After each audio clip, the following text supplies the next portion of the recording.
right now. Let's check out motherboards, also referred to as MOBOs for short. MOBO. All right, like I said in the last video, the motherboard is a printed circuit board, which pretty much all of your other components plug into. It ties everything together. There is one caveat. There is a piece of software called the BIOS that lives on the motherboard. Let's not forget the BIOS. Who could forget the BIOS? And let's see here. So, what do you need to know about motherboards when purchasing one, when speccing one out? Well, the first thing you want to know is you want to know what kind of socket type it has. The socket is important because central processing units, or CPUs, only go into their designated sockets. So let's talk about sockets. Sockets, right. We got two CPU manufacturers. We got Intel and we got AMD. All right, so Intel has a naming convention for its socket types. It's called LGA. It's something lid grid array or something, latch grid array. Or you'll sometimes see FC LGA if someone's trying to be really fancy and impress you with a longer acronym. The FC just means flip chip, LGA it means the same darn thing. So Intel has usually a number, and then LGA to describe their socket. And then AMD is much simpler. They just have AM and then a sequential number. The current generation of AMD is AM4, for example. AM4. AM4 is the current generation. And I think for LGA, for Intel, I think it's like up to 1200 now is a typical socket. So for Intel, you're going to see something like, oh, it takes the LGA 1200 socket. Or if it's an AMD thing, it'll be like, oh, this is the AM4 socket. What they're talking about is CPU sockets. What kinds of CPUs plug into this motherboard is basically what they're talking about with the socket type, and that's the main thing. The next thing is your RAM. So RAM.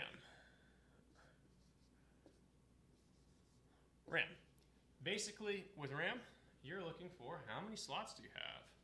So, number slots.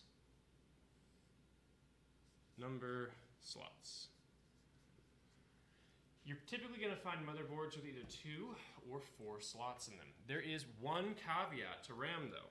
There was a time around 2017 where some motherboard manufacturers were playing around with doing laptop RAM in their motherboards instead of full-on desktop RAM.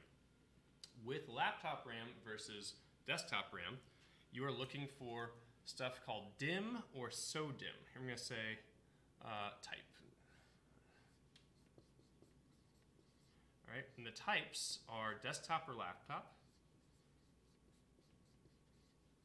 and that's called DIMM, D-I-M-M, and there's laptop, which is called SODIMM. So if you see a great deal for cheap RAM and it says SODIMM anywhere on it, and if the little chips themselves look smaller than they might normally look, then you need to know that you are looking at or purchasing laptop RAM and it will not fit in your desktop. Okay, you gotta watch out for this. Now, there are some motherboards, very rare, but those motherboards will say, oh, it takes SODIMM or a low profile, super tiny RAM, okay? You need to watch out for the fact that you could possibly have a motherboard that only accepts SODIMM. It's very rare, but it can happen, okay? What else matters about your MOBO? M.2 or not, okay? So in the HDD, remember how we said your hard drive, M.2, question mark. Remember how I said that your hard drive doesn't actually live on your motherboard, doesn't plug into your motherboard? It has a little connector that bridges the data from the hard drive to the motherboard called a SATA connector, and then it gets power from the power supply. Well, there's a caveat to that. There is a type of hard drive called an M.2 hard drive. M.2 SSD, solid state drive. It's the same thing as a hard drive. It's where your operating system and all your long-term memory lives. And M.2 is a tiny little chip. It actually looks kind of like on your motherboard. Like, let's say this is your motherboard here, right? You will have a little PCI thing, and then away from that you will have a screw, and then you're supposed to have this little chip that actually the screw goes into, or the screw goes around to hold it into this PCI thing, and that is actually your M.2 drive.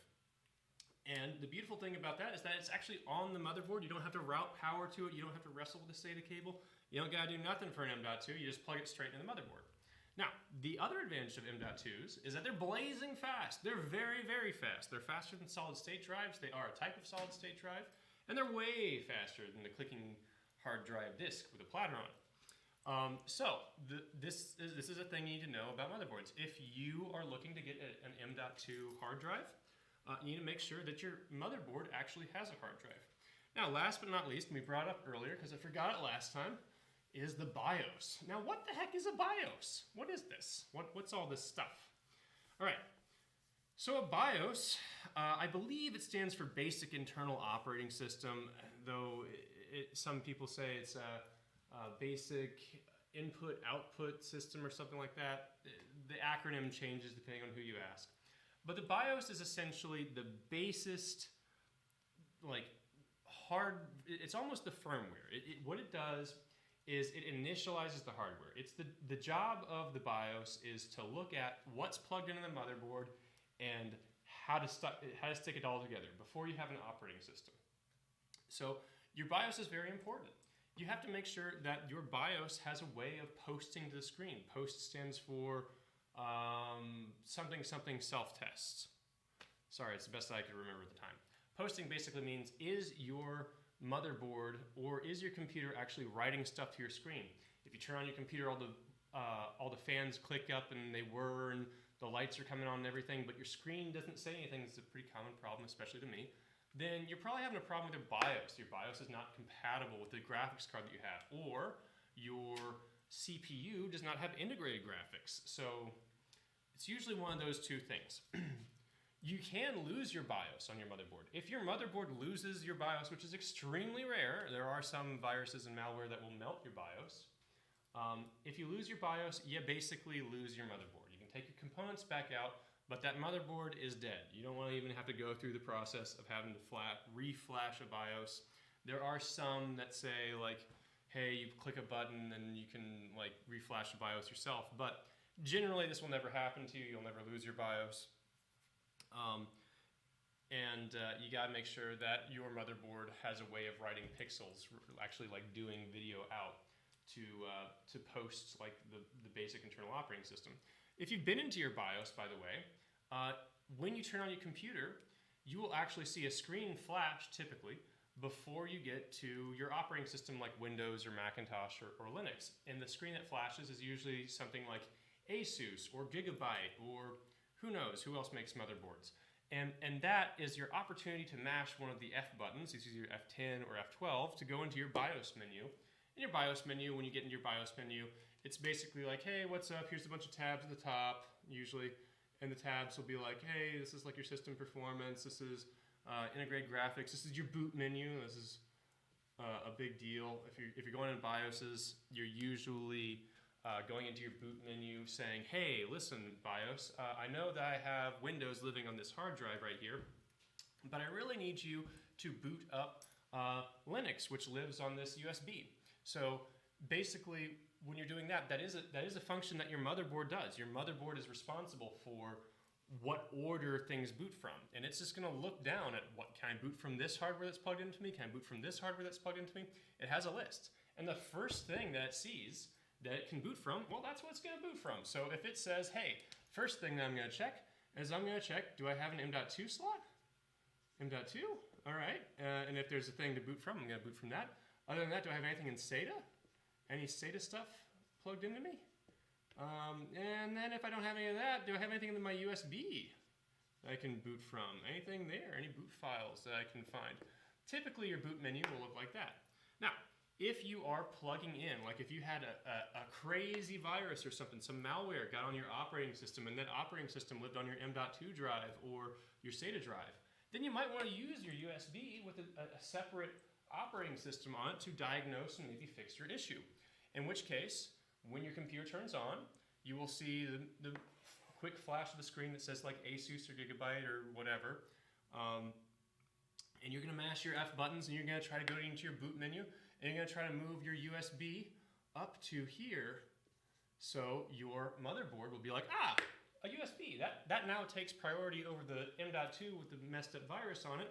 Now I'm going to boot from the USB recovery drive and allow my user to do stuff. Right? So again, if you're going in the BIOS, you are probably messing with the boot menu, hopefully. Or you, God help you, you're installing like an audio, an onboard audio driver or something like that.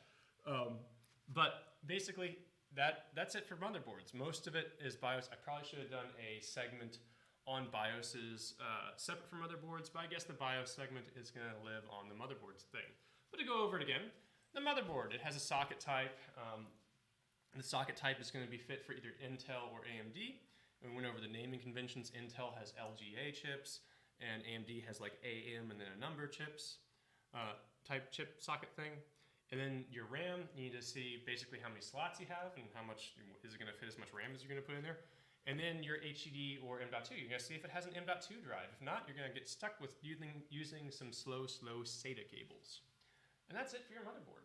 Motherboard just ties stuff together. All right, see you next.